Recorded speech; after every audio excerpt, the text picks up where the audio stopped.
여러분이 알다시피 베드로는 초대교회의 수장입니다. 가장 높은 위치에 있었던 탑 리더십 중에 한 명이었고 예수님의 수제자라고 스스로 생각했고 주변 사람들도 그렇게 인정했던 사람입니다. 하지만 그 베드로의 오늘 이 흑역사를 보면서 우리가 생각을 한번 했으면 좋겠습니다. 예수님을 부인하다가 세 번째는 저주하며 부인했다라고 말씀에 적혀져 있어요.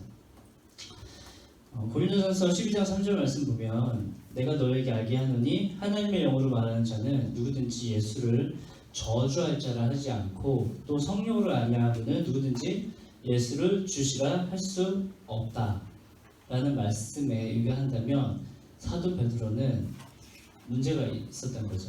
그리고 하나 더 있습니다. 요한일서 2장 22절 말씀 보면 예수께서 그리스도이심을 부인한 자가 누구며 아버지와 아들을 부인하는 그가 적 그리스도니 아들을 부인하는 자에게는 또한 아버지가 없고 아들을 시인한 자에게는 아버지가 있다. 이 두 가지 말씀을 보면 이 베드로는 적 그리스도입니다. 예수님을 부인하고 예수님을 저주했으며 성령을 받지도 못한 사람이라는 결론을 얻게 되죠. 이 말씀에 의해서만 본다면 과연 베드로가 그렇게 적그리스도이고 파멸의 자식이며 하나님의 나라를 대적한 사람인가? 그렇지 않죠, 그죠? 나중에 우리가 알다시피 베드로는 예수님을 위해서 자기 인생을 바쳤고 초대교회에서 가장 영향력 있는 사람, 가장 예수님의 말씀을 제대로 전달하는 사람 중에 한 명이었어요, 그죠? 사도 바울은 어떤가요? 사도 바울이 예수님을 만나기 전에 그는 예수를 저주했던 사람입니다. 예수를 하나님의 아들이 아니라 완전 이단의 괴수로, 그리고 그 사람을 믿는 사람들을 어떻게 했죠? 잡아서 죽인 사람이에요. 그럼 이 말씀을 본다면 사도 베드로와 사도 바울은 굉장히 큰 저그리스도적인 어떤 삶을 살았던 사람들이에요, 그죠? 하지만 우리가 알다시피 그 두 사람은 그런 사람을 우리가 오늘날 평가하지 않습니다.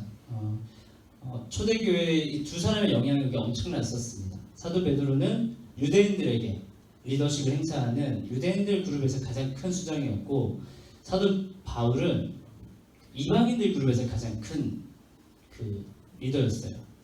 그러니까 예수님이 부활하시고 나서 이 유대인 그룹과 이방인 그룹이 예수님을 믿는 사람들이 갑작스럽게 폭발적으로 늘어났는데 이 두 사람의 관계가 사실 그렇게 좋지는 않았어요. 성경을 보다 서로 약간 뭔가 있었습니다. 그리고 베드로를 따르는 사람들, 팔로워들, 그리고 사도 바울을 따르는 사람들, 팔로워들이 서로 견제하고 서로 질투하고 서로 그런 관계가 있었다는 걸 진짜 할 수가 있어요. 두 사람은 활동 범위가 달랐지만 가장 큰 영향력을 가졌던 사람들입니다. 근데 그 사람들 과거가 어땠다고요? 예수를 부인했을 뿐만 아니라 저주했었던 사람들이라는 거죠. 베드로파 사람들은 사도 바울을 공격할 때 뭐라고 얘기했겠어요? 저 사람은 예수를 믿는 사람들을 죽이고 그 사람들이 돌에 맞아 죽을 때 모든 책임을 다 내가 지겠다, 죽여라고 했던 사람이에요. 그 당시에 사도 바울이 총대를 메고 죽여라고 했던 그 당시에 죽었던 사람들의 가족이 현재 교회에 다니고 있다니까요. 그들의 부모님이, 그들의 자녀가 사도 바울이 사역하고 있는 그 지역에, 그럼 그 사람들과 친인척 관계라니까요. 좋아하겠어요? 사도 바울의 회심을? 내 형제를, 내 아버지를, 내 할머니를 죽인 사람이에요. 사도 바울이. 절대로 용서하기 힘들 거야. 그래서 사도 베드로의 측에 있는 사람들은 사도 바울에 대해서 굉장히 신란했었어요. 저 사람이 왜 사도냐? 베드로는 예수님과 함께 3년 반 동안 함께 살았다. 당연히 그분의 음성을 직접 들었고 그분의 죽고 부활하신 봤다. 당연히 사도다. 베드로는 바울은 왜 사도냐? 예수님과 함께 있었냐? 살아 계실 때 만난 적도 없는 사람이에요. 그죠? 그분의 음성 직접 들었냐? 듣지도 못했어요. 부활하시고 나서 40일 동안 제자들을 만나실 때 그 무리 가운데 있었냐? 없었어요. 사도 바울은. 그런데 왜 제가 사도야? 제 사도 아니야? 라고 하는 사람들이 베드로파에 있었다는 거죠. 그래서 사도 바울이 막 이방인들의 교회를 막 개척하면서 막 교회가 부흥하니까 막 베드로파 사람들은 막 신경질 나는 거야. 저 사람 이단 같은데? 저 사람 뭐 문제 있는 것 같은데? 왜 사도지? 막 이렇게 그러면서 그 사도 바울이 직접 개척한 교회에 유대인들이 막 내려가가지고 막 이렇게 싸우고 막 흐트러뜨리고 그렇게 했었던 일들도 있었어요. 반대로 바울파 사람들 이 베드로를 욕할 때 어떻게 욕했을까요? 베드로는 주는 그리스도시요 살아계신 하나님의 아들입니다. 멋지게 마치 그것은 성령에 의해서 고백한 거라고 아까 돼 있죠. 고린도전서 보면 누구든지 성령이 아니고서는 그리스도를 주라고 신할 수 없다. 그러니까 그 말대로 하면 사도 베드로는 주는 그리스도시요 살아계신 하나님의 아들입니다. 성령에 의해서 고백했어요. 근데 그 다음에 어떻게 됐죠? 예수를 부인하고 저주했어요. 어찌 된 걸까요? 성령이 왔다 떠났나요? 아니면 그때 성령에 의해서 고백한 게 아닌가요? 그렇다면 베드로가 배도한 사람인가요? 예수님을 고백했다가 나중에 예수님을 저주했으니까 배도자가 되는 건가요? 그 사람이 과연 초대교회 지도자가 될 자격이 있을까요? 그런 것들에 대해서 분명히 바울의 편에 있었던 사람들은 사도 베드로를 공격했을 거예요. 하지만 제가 얘기했던 것처럼 베드로와 바울은 이전보다 그 예수님을 배반했던 이전보다 훨씬 더 크게 쓰임받았고 많은 사람들을 예수님께로 인도했던 사람으로 변화됐습니다. 오늘날 우리가 예수님을 입술로 고백하는 것, 내가 예수를 믿습니다. 예수님은 하나님의 아들입니다. 나의 죄를 위해서 대신 죽으시고 부활하셨습니다. 라는 고백 그 자체가 우리를 구원으로 이끈다고 한다면 반대로 예수를 저주하고 예수를 시인하지 않고 그리고 예수를 부인한 그 말을 했던 베드로와 사도 바울은 아마 성령을 회방했던 죄다라고 어떤 사람들 얘기할 수 있어요. 구원받지 못한다. 어떻게 예수를 저주한 사람이 구원받을 수 있냐라는 얘기를 할 수가 있는 거죠. 사실 베드로의 경우에는 두려움으로 말미암아 세 번을 부인한 것 같아요. 예수님이 잡힌 것처럼 자기도 잡힐까봐. 우리가 알다시피 베드로는 결혼했어요. 와이프가 있었고 애들도 있었을 거예요. 장모님도 있었어요. 베드로의 장모가 열병으로 누워있을 때 예수님을 직접 찾아가가지고 기도해 주시고 낫게 해주셨어요. 베드로는 가정이 있었어요. 아마 저도 가정이 있기 때문에 그런 두려움을 이해해요. 예수님은 사실 싱글로 돌아가셨잖아요. 그러니까 예수님이 싱글이니까 이해하지 못하지만 나는 가정이 있는, 나는 애처가, 공처가 주님 용서해 주십시오. 부인했다는 그 두려움 때문에 베드로는 두려움이 많았던 사람 같아요. 그래서 적극적으로 부인하고 예수님을 저주했어요. 우리가 알다시피. 하지만 그는 회개했어요. 돌이켰어요. 그리고 예수님의 그 권유를 받고 놀랍게 회복자의 삶으로 회복됐습니다. 사도 바울도 마찬가지로 예수 믿는 사람들을 그렇게 많이 이렇게 잡으러 다니고 죽인 사람이었지만 교회를 핍박했던 사람이지만 예수님을 만나고 나서 환상 가운데 계신 주님을 만나고 나서 이방인의 사도가 되었고 그 한 명을 통해서 유럽 전역이 복음화됐어요. 놀라운 일이죠. 이것이 바로 우리가 어떤 사람을 쉽게 정죄하지 말아야 될 이유입니다. 우리 주변에 만약에 어떤 리더가 있는데 잘 믿다가 넘어졌어요. 사도 베드로처럼, 사도 바울처럼 정말 입에 담을 수 없는 예수님에 대한 험담의 말들, 정말 입에 담을 수 없는 그런 악한 말들을 했어요. 그렇다고 손치더라도 우리는 사람을 정죄하는 이 실수에 빠져서는 안 됩니다. 왜냐하면 사도 베드로 같은 사람이 될 수도 있고 사도 바울 같은 사람이 될 수가 있어요. 근데 그 시대 때는 사도 베드로의 팬이었던 사람들은 바울을 사도 권한이 없다라고 욕했으며 사도 바울의 팬이었던 사람들은 사도 바울을 욕했어요. 절대 서로가 용납할 수 없는 어떤 건너지 못하는 강을 그들이 서로 갖고 있었던 겁니다. 우리는 남을 판단하고 쉽게 정죄하는 일에 빨리 반응하는 습성을 가지고 있어요. 그게 우리가 죄인이라는 증거예요. 우리가 지금 죄인이라는 증거 여러 가지가 있지만 첫 번째로 다른 사람의 실수에 굉장히 예민하고 다른 사람의 그 약하고 악한 일에 굉장히 빨리 반응하는 우리의 습성이 있는데 그게 내가 죄인이라는 습성 증거가 되는 거죠. 이것은 사실 하나님의 일을 이룰 수 없는 습성이에요. 하나님의 일은 죄인의 습성을 통해서 이루어지지 않잖아요, 그죠? 베드로의 부인 사건을 볼 때 우리의 그 베드로의 연약함, 베드로가 두려움이 많고 가정을 짊어지고 있고 그 다음에 뭔가 이렇게 예수님을 통해서 뭔가 입신양명을 하려고 했었던 개인적인 욕심을 가지고 있었던 사람이었다라고 하는 개인적인 연약함 있잖아요.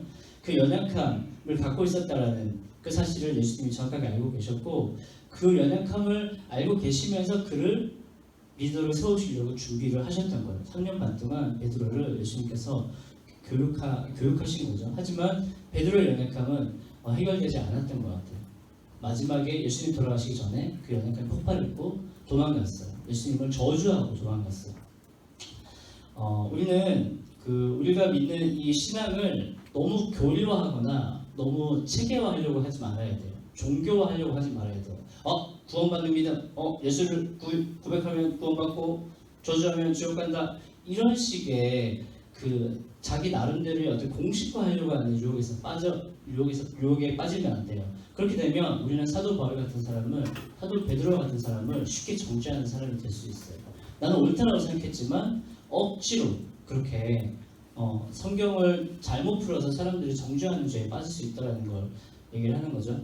베드로가 예수님을 부인한 것을 모자라서 저주하고 욕한 사실, 그것이 사도 요한이 말한 그 말씀에 의하면 저 그리스도와 딱 맞아 떨어지잖아요. 그렇다 치더라도 우리는 베드로를 저 그리스도라고 생각하지 않잖아요. 그죠? 우리는 그 말씀과 어떤 상황에 대해서 너무 빨리 결론을 맺으려고 하는 실수를 범하지 말아야 됩니다. 우리는 오히려 주님을 부인한 베드로를 다시 만나주시고 베드로를 다시 회복해 주시고 베드로의 그 연약한 부분들을 다시 만지셔서 온전한 사람으로 만들어 가신 그 주님의 그 어떤 성품에 집중해야 된다는 거예요. 우리에게 베드로의 연약함과 사도 바울의 연약함을 성경에 적어준 것은 그들을 보고 판단해라고, 그들 정죄하라고 적어놓은 것이 아니라 그럼에도 불구하고 예수님이 어떤 성품으로 그들을 받아주셨는지, 그 연약함을 어떻게 온전한 성품으로 만들어 가셨는지에 대한 과정을 우리가 이해하라고 적어둔 거라는 거죠. 그 베드로의 연약함은 아마 예수님이 3년 반 동안 베드로와 함께 살면서 충분히 봤던 것 같아요. 왜 알다시피 베드로는 어떤 사람이죠? 입이 먼저 이렇게 나간 사람이에요. 베드로는 이 방에 들어오면 모든 사람이 베드로의 그 존재를 알 수 있는 사람이에요. 들어오자마자 이런 성향을 갖고 있는 사람이에요. 내가 약간 이런. 그러니까 베드로는 말에 실수가 많아요. 예수님이 하라고 하지도 않는 일을 막 하다가 쫑긋 먹은 일도 많고. 베드로의 연약함은 굉장히 많았을 거예요. 그래서 12 제자들 사이에서도 베드로를 좋아하지 않았던 사람도 있었을 거예요. 제발 오바 좀 하지 마. 아마 그런 쫑크를 많이 얻어먹었던 사람이었을 거라 생각합니다. 근데 문제가 뭐냐면 베드로는 자기 자신은 굉장히 잘하고 있다라고 착각하고 있다는 거예요. 나는 예수님께 칭찬받는 사람이라고 생각하고 있는 거예요. 그래서 막 나서서 하잖아요. 예수님은 베드로의 연약함과 부족함과 잘못을 보면서 어떡하지? 저 어떻게 하면 좀 더 내가 쓸 수 있는 사람으로 변할 수 있을까? 저 어떻게 하면 좀 더 내가 나의 교회를 나중에 세울 때 좀 써먹을 수 있을까 하면서 베드로의 연약한 부분들을 좀 만지고 싶어 하시고, 좀 그가 좀 강한 사람이 되었으면 좋겠고, 그가 지혜로운 사람이 됐으면 좋겠고, 예수님은 그 베드로의 연약함을 3년 반 동안 지켜보시면서 베드로를 계속 만졌던 분이라고 생각해요. 하지만 베드로는 예수님이 자기 연약함을 잘 보고 있다는 사실조차도 모르고 내가 예수님 앞에 잘하고 있다고 착각했던 사람이죠. 그렇기 때문에 베드로가 예수님을 오늘 본문처럼 부인했잖아요. 베드로가 어떻게 생각했을 것 같아? 지금까지 잘했는데 나 망했어. 지금까지 내가 예수님께 칭찬받았는데 나는 이제 끝났어. 이렇게 얘기할 수 있어요. 근데 예수님 입장에서 당황스러운 거예요. 네가 도대체 지금까지 뭘 잘한 거야? 네가 도대체 나한테 칭찬받을 게 뭐가 있는데 지금 부인한 거 가지고 지금 망했다고? 너는 지금 3년 반 동안 내가 너를 봐온 바에 의하면 이런 결과가 나올 게 당연한 사람이야. 너무나 연약한 사람이야. 근데 베드로는 내가 지금까지 잘해왔다는 거예요. 근데 한 번 넘어져서 실수했다는 거예요. 그래서 난 예수님께 부끄럽다는 거예요. 그게 얼마나 황당한 일이에요. 이런 착각이 있을 수 있다는 거죠. 예수님 입장에서는 오히려 그렇게 실수하고 넘어지는 게 당연한 결과처럼 보일 수 있다는 것을 이야기하고 싶은 거죠. 처음부터 주님의 말씀은 베드로의 연약함이 있었어요. 베드로를 어떻게 만져서 어떻게 강력한 리더십을 행사하는 사람, 어떻게 사람들을 예수님의 복음으로 구원받게 하는 사람으로 만들 수 있을까에 대한 관심을 예수님은 처음부터 가지고 있었던 사람입니다. 그렇기 때문에 저 사람이 넘어질 걸 알고 계셨어요. 내가 너를 아끼고 사랑하지만 네 연약함은 내가 고치기 전까지 해결되지 않을 거로 내가 알고 있다. 예수님은 베드로의 연약함을 알고 있었다는 거죠. 그래서 예수님께서 베드로의 연약함을 해결하기 위해서 어떤 일을 하셨어요? 첫 번째, 베드로의 연약함 근거가 가장 기본적인 베드로의 연약함의 가장 핵심에 뭐가 있었을까요? 바로 죄죠. 베드로의 연약함의 가장 베이스먼트는 죄예요. 하나님을 떠난 죄, 하나님을 자신의 인생의 주인을 모시지 않는 죄들이에요. 이건 우리 모든 사람들이 갖고 있던 죄예요. 그러니까 예수님이 베드로에게 가서 잔소리하지 않고 십자가에 올라가신 거예요. 죄를 해결하기 위해서. 예수님께서 베드로의 연약함, 베드로를 온전한 사람 만드시려면 베드로를 훈련시킨다고 되는 게 아니에요. 베드로가 갖고 있는 근본적인 문제, 그 죄에 대한 문제를 해결하기 위해서는 십자가에 올라가셨으면 됐어요. 십자가에 올라가셨다가 하나님과 관계를 완전히 해결하고 나서 온 인류의 죄를 완벽하게 해결하고 나서 내려오셔서 이제 제자들을 찾아가신 거예요. 내가 너희들의 연약함의 근본적인 원인을 해결했다.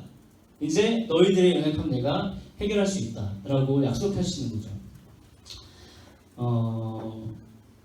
보통 부모님은, 우리 부모님들도 그래요. 자기 자신들이 고생 안 하고 그냥 단계를 밟아서 술술술 잘 되길 원해요. 공부 잘하고 좋은 대학 가서 졸업하자마자 교수님 추천받아서 취업하고 취업해가지고 1등으로 승진하면서 좋은 자리에 올라가서 안정된 삶을 사는 것을 부모들은 다 원하고 있어요. 개통을 밟아서 성공하기를. 그런데 부모가 원하는 그런 삶을 자녀가 잘 살다가도 제가 첫 번째 주에 얘기했던 것처럼 우리 삶의 통제력을 빼앗으려는 일들이 생겨요. 뭔가 실패하거나 갑자기 아프거나 어떤 대적이 일어나서 문제를 일으켜요. 예상치 못한 문제 가운데 빠지는 거예요. 그러면 부모님은 우리 자식이 잘 됐으면 좋겠는데 뭔가 문제가 생기면 어쩔 줄 몰라요. 당황해요. 그 문제에 딱 맞닥뜨리면. 근데 우리 주님은 그렇게 당황하는 분이 아니에요. 주님은 우리에게 아무리 좋은 환경을 조성해 주더라도 그 좋은 환경 안에 우리가 살더라도 우리 안에 있는 내면의 연약함과 죄가 해결되지 않으면 반드시 그게 우리의 삶을 엎어버리는 문제가 될 수 있다는 걸 알고 계세요. 베드로의 삶을 보시기도 그렇고 우리 모두 믿는 사람들의 삶을 보시기에 예수님은 우리의 마음 심층적인 부분들을 보고 계세요. 그래서 우리에게 무턱대고 좋은 환경을 주시지 않는 거예요. 무턱대고 좋은 환경을 주셔도 우리 연약함이 해결되지 않잖아요. 우리의 죄의 습성이 해결되지 않잖아요. 그러면 좋은 환경에서도 난리가 나요. 내 죄 때문에 혹은 어떤 사람들의 문제 때문에. 그래서 예수님은 우리의 마음의 심층적인 문제를 다루시길 원하시고 그 부분을 우리의 삶에서 지금 하고 계세요. 여러분들, 예수님께서 나의 연약함의 문제를 해결하려고 지금 일하고 계신다는 것을 아셔야 돼요.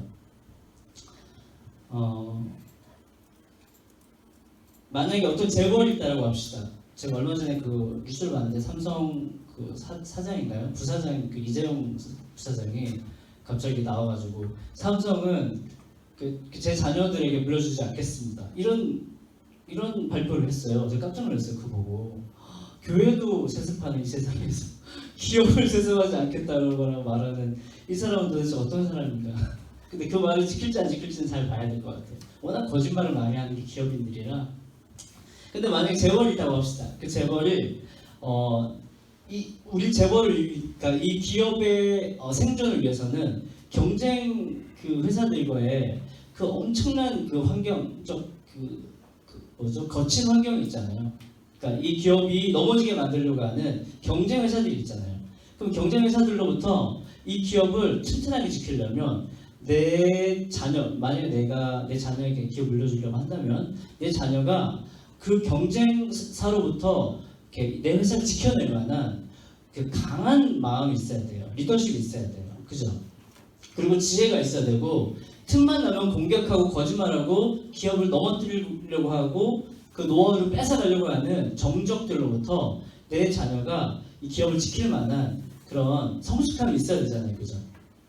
근데 무작정 내가 내 자녀라고 해서 내 자녀가 편하고 그냥 쉬운 길만 가기에 내버려 두겠습니까? 재벌의 자녀 이거 만약에 회사를 넘기려고 한다면 그렇지 않을 거예요. 오히려 그 후계자 수업을 받게 하기 위해서는 더 힘든 곳에, 더 정말 어려운 곳에 가서 현실을 깨닫게 만들려고 인생 수업을 배우게 할 거라는 거죠. 무작정 쉽고 좋은 길로만 내보내지 않을 거라는 거예요. 그 재벌의 자녀에게 재벌을 훈련시키려고 한다면 자기 자녀에게. 마찬가지로 우리 하나님께서 우리를 세상에서 영향력 있는 사람으로 부르셨어요. 세상을 변화시키는 사람으로 부르셨어요. 죄 가운데, 어둠 가운데, 무지 가운데, 미신 가운데, 어둠의 영 가운데 묶여있는 사람들을 불러내도록 우리 부르셨잖아요. 믿으시죠? 우리의 인생의 목표는 사실은 우리가 천국 가는 게 아니에요. 우리를 통해서 이 땅에 하나님의 일들이 나타나는 거잖아요. 그걸 위해서 부르셨는데 하나님 나 좋은 길만 주세요. 형통하고 편한 길만 주세요. 그 기도가 응답될 것 같아요, 여러분? 절대로 응답되지 않아요. 우리는 오히려 영향력 있는 사람, 오히려 강력한 사람, 여러 가지 그 적들의 공격에도 그것들을 뚫고 나갈 수 있는, 돌파할 수 있는 그 재벌의 후계자처럼 훈련받기를 원하시는 분이 하나님일 거라는 것이 당연한 결론인 거죠. 왜냐하면 우리는 하나님의 나라를 상속받는 사람들이고 하나님의 자녀들이잖아요. 재벌과 비교하겠어요? 별로 감동이 없네요. 재벌과 비교하겠어요? 감동이 전혀 없어. 하나님은 우리를 재벌보다도 더 높은 자리에, 더 영향이 있는 자리로 부르셨다는 것을 여러분들이 믿는다면, 하나님의 자녀가 되었음을 믿는다면 여러분들은 하나님께 편하고 행복하고 형통하고 쉬운 길을 달라고 기도를 해도 응답이 쉽지 않을 거예요. 하나님 우리를 훈련시키고 싶어 하니까 영향이 있는 사람으로 부르셨습니다. 그죠?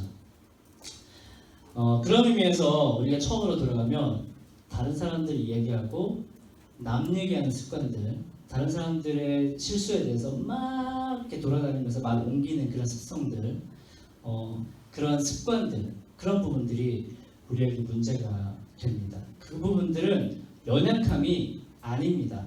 자, 여러분들 얘기할게요. 뒤에서 사람들은 막 뒷담화하고 막 다른 사람 이야기하기 좋아하는 그 사람의 그 습성은 연약함이 아니에요. 죄예요, 그거는. 저는 지금 연약함에 대해 다루고 있지만 그것은 연약함이 아닙니다. 그것은 끊어버려야 될 죄예요. 예수님께서 그 부분 너무너무 싫어하십니다. 자기 자랑입니다. 아시겠죠? 다른 사람 욕하는 사람은 나를 자랑하고 싶은 마음이 의도해서 그런 욕이 나오는 거예요. 남 얘기 너무 많이 하지 마세요. 남을 정죄하는 습성은 연약함이 아닙니다. 남을 공격하는, 연약함을 공격하는 그 습성 있잖아요.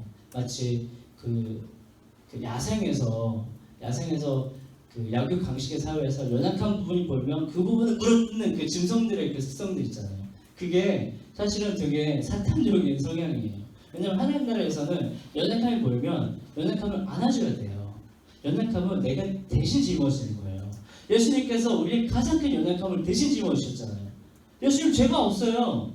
예수님 십자가 죽지 않아도 돼요. 근데 예수님이 왜 십자가에 올라갔어요? 내 연약함을 대신 주신 거예요. 그게 하나님 나라의 원칙이거든요. 근데 우리는 어떻게 사냐면 딱 보고 있다가 연약한 분이 보면 그걸 확 불어뜯고 그걸 이야기하고 그걸 통해서 그 사람 밟고 그게 나를 드러내고 이런 우리의 어떤 습성이 있다는 거죠. 그거는 죄지 연약함이 아니라는 얘기를 하는 겁니다. 하나님 나라에 통로로 사용되지 못할 만한 악함이에요. 성경을 사용해서 남을 정죄하거나 남의 실수를 드러내는 거거나 그런 모든 말들과 그런 행위들은 내 의로움을 드러내려고 하는 내 마음의 욕심에서 발생한 어떤 그런 나의 행위입니다. 여러분들 아셔야 돼요. 내 욕심이에요. 얘가 좀 드러나고 싶고 내가 저 사람보다 더 낫다는 걸 증명하기 위한 내 마음에 숨어있는 의도예요. 여러분들 몰랐죠? 다른 사람들 욕하는 이유가 저 사람 문제라고 생각했죠? 아니에요. 내가 드러나고 싶은 거예요.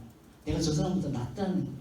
내가 저 사람은 저런 연약함이 있지만 나는 저런 연약함 없어. 그걸 드러내고 싶은 마음의 의도가 다른 사람 말을 하게 만든다니까요.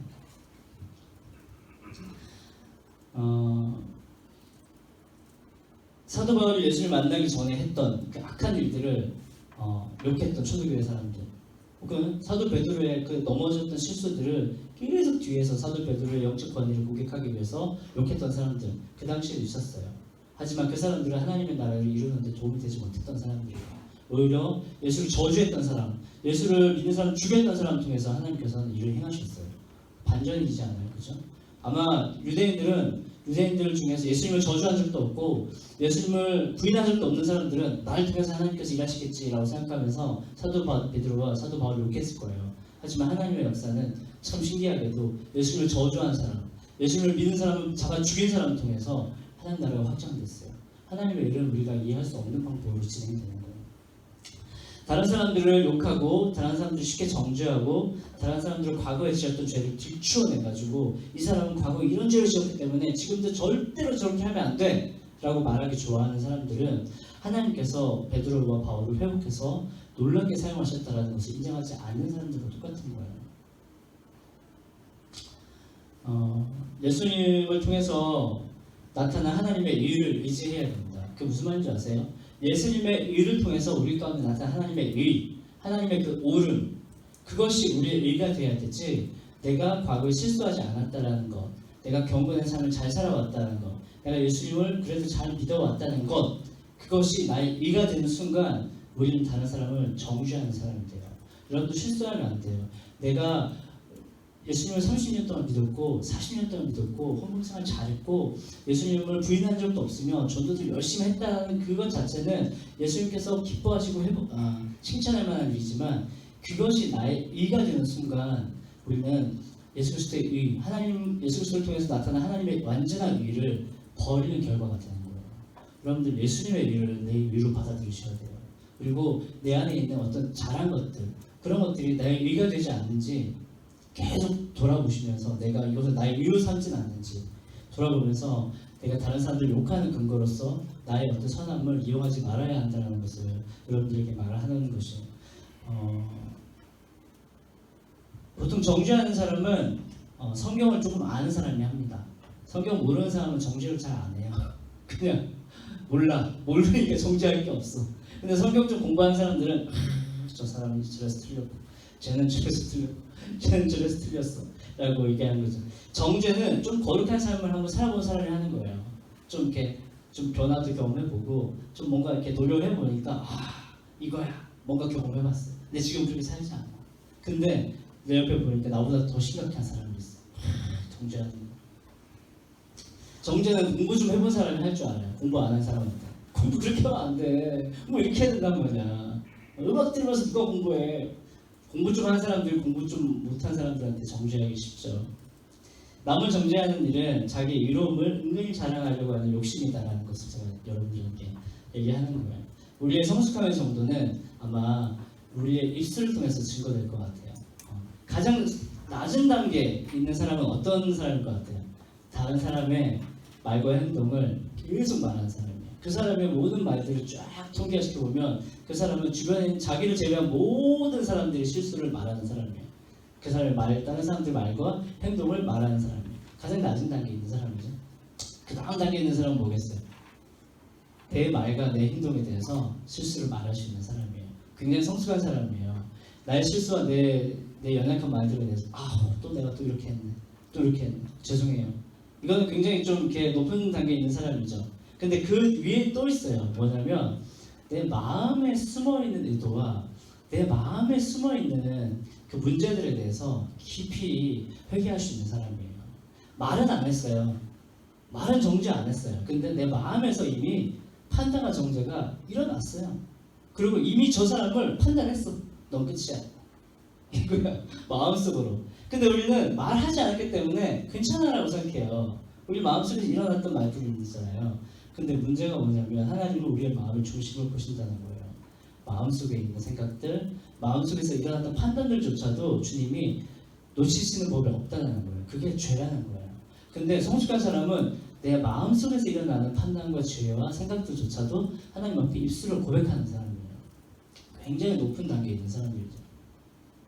낮은 단계는 다른 사람의 연약함을 공격하는 사람들이고요. 중간 단계는 내 말과 행동을 회개하는 사람이에요. 높은 단계에 있는 사람은 내 마음속에 있는 것들에 대해서 예수님께 회개하는 사람이에요. 우리는 성장해야 됩니다. 지금 만약에 내 입술을 벌려서 많은 부분에 있어서 다른 사람들에 대한 얘기를 많이 하고 있다면 여러분들 좀 더 성숙해야 됩니다. 성장해야 됩니다. 베드로 같은 사람, 사도 바울 같은 사람이 예전에 주님 만나기 이전에 그런 상태에 머물러 있는 사람일 수 있어요. 하지만 자기 자신의 말과 자기 자신의 행동을 회개하고 고백하는 단계로 올라가야 돼요.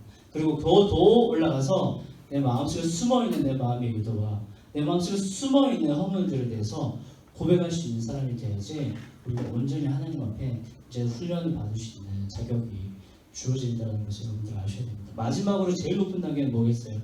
예수님께서 나의 이런 수많은 허물에도 불구하고 나를 또 용서해 주시고 나를 또 사랑한다고 말해주고 나에게 또 은혜를 베푸시다니 정말 감사하다. 감격과 감사로 사는 사람, 그 사람은 남 얘기할 시간이 없을 거예요. 내 허물과 내 잘못이 너무 크게 나에게 다가오기 때문에 다른 사람을 욕하겠어요? 내가 이렇게 정말 예수님 앞에 받아들여지지 못할 정도의 악한 말과 생각과 삶을 사는 걸 스스로 깨닫는 사람이 다른 사람의 문제에 집중하겠어요? 그렇지 않아요. 내 문제가 너무 나한테 무겁고 큰 문제라서 늘 예수님께 나가서 예수님께 나의 문제들을 이야기하고 용서를 구하고 용서받고 그런 삶을 산다면 우리에게 다른 사람을 이야기할 시간은 없어요. 다른 사람 정죄할 시간이 없어요. 여러분들이 그런 성숙한 단계로 나아가시기를 바랍니다. 반주 한번 해주시겠어요? 제가 우리의 삶의 통제력을 빼앗아가는 것에 대한 이야기를 계속 하고 있어요. 첫 번째로는 우리의 죄가 우리의 삶의 통제력을 빼앗아가고 있고, 두 번째로는 논쟁하는 것, 그죠? 비슷한 어떤 맥락에서 우리가 이야기를 하고 있죠. 근데 오늘은 제가 얘기했죠. 다른 사람의 실수와 연약함을 정죄하고 그것들을 통해서 나를 드러내려고 하는 그런 우리 안에 숨어있는 죄들에 대해서 이야기를 했습니다. 그런 사소한 것들이 우리의 삶의 통제력을 빼앗아간다는 거예요. 그런 사소한 것들이 나와 예수님 관계를 깬다는 거예요. 그런 것들을 우리가 좀 기억하면서 우리 한번 회개하면서 한번 기도했으면 좋겠습니다. 예수님, 내 안에 숨어있는 허물과 다른 사람들을 정죄하고 다른 사람들을 실수를 계속 말로 옮기는 그런 악한 통로가 되었던 나의 과거의 삶을 회개합니다. 하나님, 나는 하나님 딸의 그 선한 통로로 쓰여지고 싶은데 내 연약함인지 내 죄인지 뭔지 모르겠지만 나는 계속 다른 사람의 연약함과 그런 문제들을 계속 옮기는 사람이 되는 것 같아요. 주님, 좀 회개합니다. 제 입술을 좀 정결하게 해주십시오. 제 마음을 좀 만져주십시오. 제가 지금까지 말로 옮겼던 모든 다른 사람들의 허물들과 실수들에 대해서 앞으로 그렇게 하지 않겠습니다. 좀 결단하면서 한번 기도했으면 좋겠습니다. 기도하죠. 오 예수님, 우리 안에서 인정받고 싶어하는 그런 마음의 욕구들과 그리고 상처받았던 나의 마음으로 인해서 내가 자꾸 증명되어주고 싶어하고 사람들로부터 내가 높아지고 싶어하는 마음 때문에 다른 사람들에 대한 이야기들을 너무나 많이 하고 다녔었던 것들을 기억합니다. 내가 입만 열면 저 사람의 이야기, 입만 열면 저 사람의 이야기, 입만 열면 다른 사람들의 허물에 대한 이야기를 했었던 우리의 과거의 시간들을 돌아보며 하나님, 다시 한 번 더 이런 것들이 얼마나 큰 문제가 되는지 깨닫게 하셔서 감사합니다. 예수님, 우리가 정말 허물이 많고 연약함이 많은 사람이지만 예수님의 사랑으로 사도 베드로와 사도 바울이 온전한 사람으로 변화됐던 것처럼 예수님, 우리에게도 예수님의 사랑과 은혜가 필요합니다. 예수님의 사랑과 은혜가 필요합니다. 우리를 만지셔서 우리를 그 정죄하는 것으로부터, 다른 사람들과 논쟁하는 것으로부터, 다른 사람들과 함께 악한 죄 가운데 동참하는 것으로부터 우리가 좀 자유롭게 될 수 있도록 인도하여 주시옵소서. 하나님, 저 사람의 문제인 걸 알지만 내가 그 사람의 악함을, 연약함을 이야기하는 것 자체가 예수님이 슬퍼하시는 죄라는 사실을 깨달아 알게 하여 주시옵소서. 우리 한 번 더 기도할 때는 나로 말미암아 욕하게 만드는 저 사람의 연약함을 위해서 기도합시다.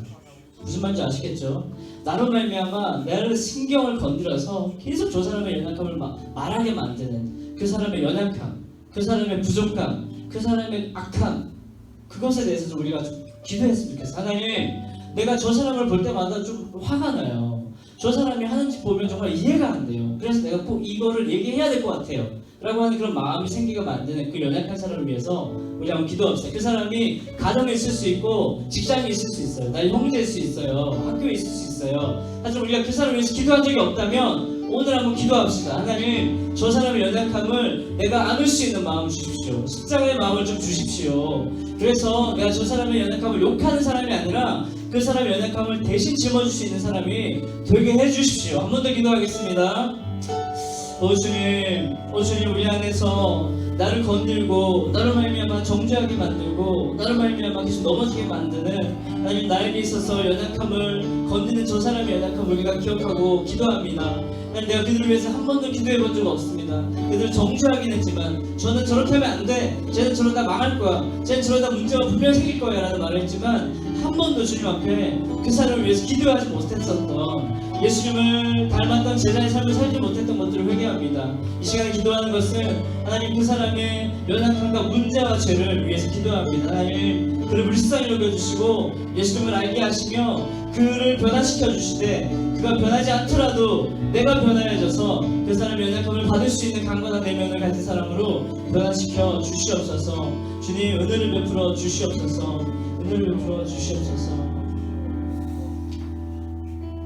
예수님 우리는 다른 사람들을 보면서 하나님 저 사람 변해야 됩니다, 저 사람이 바뀌어야 됩니다, 저 사람이 이 말씀을 들어야 됩니다, 저 사람이 이 찬양을 통해서 은혜 받아야 됩니다 라고 말하지만 주님은 우리를 보면서 난 네가 변했으면 좋겠다, 난 네가 그 연약함을 받을 수 있는 강한 사람이 됐으면 좋겠다, 난 네가 영적인 분위기를 바꾸는 영적 강한 군사가 됐으면 좋겠다, 난 네가 세상을 변화시키는 영적인 분위기를 바꾸는 리더가 됐으면 좋겠다 라고 말씀하시는 주님의 음성을 듣기를 원합니다. 그렇기 위해서는 우리가 다른 사람을 이야기할 시간이 없이 우리 안에 있는 완연한 허물들을 주님 앞에 고백하며 우리 안에 있는 날마다 넘어지는 연약함들을 주 앞에 고백하며 강한 내면을 가진 사람으로, 거룩한 사람으로, 예수님의 의를 입은 사람으로 자라갈 수 있도록, 성장해 갈 수 있도록 성령 하나님 오셔서 충만하게 인도하여 주시고 다스려 주시옵소서. 우리의 입술에서, 우리의 생각에서 주님의 뜻에 합당하지 못한 것이 나갈 때마다 우리에게 바로 깨닫게 해주시고 그 자리에서 회개하게 하시고 그 자리에서 돌이키는 놀라운 은혜가 우리 삶 가운데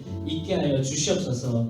그래서 우리의 회개함으로 말미암아, 우리의 돌이킴으로 말미암아 그곳에 하나님 나라가 임하고 그곳에 하나님의 놀라운 역사가 시작되는 그 출발점이 나의 회개로부터, 나의 고백으로부터 일어날 수 있도록 역사하여 주시옵소서. 하나님 나라가 내가 있는 곳마다 생겨날 수 있도록, 파생될 수 있도록, 발전할 수 있도록 주님 우리를 사용하여 주시옵소서. 예수님 이름으로 감사하며 기도합니다.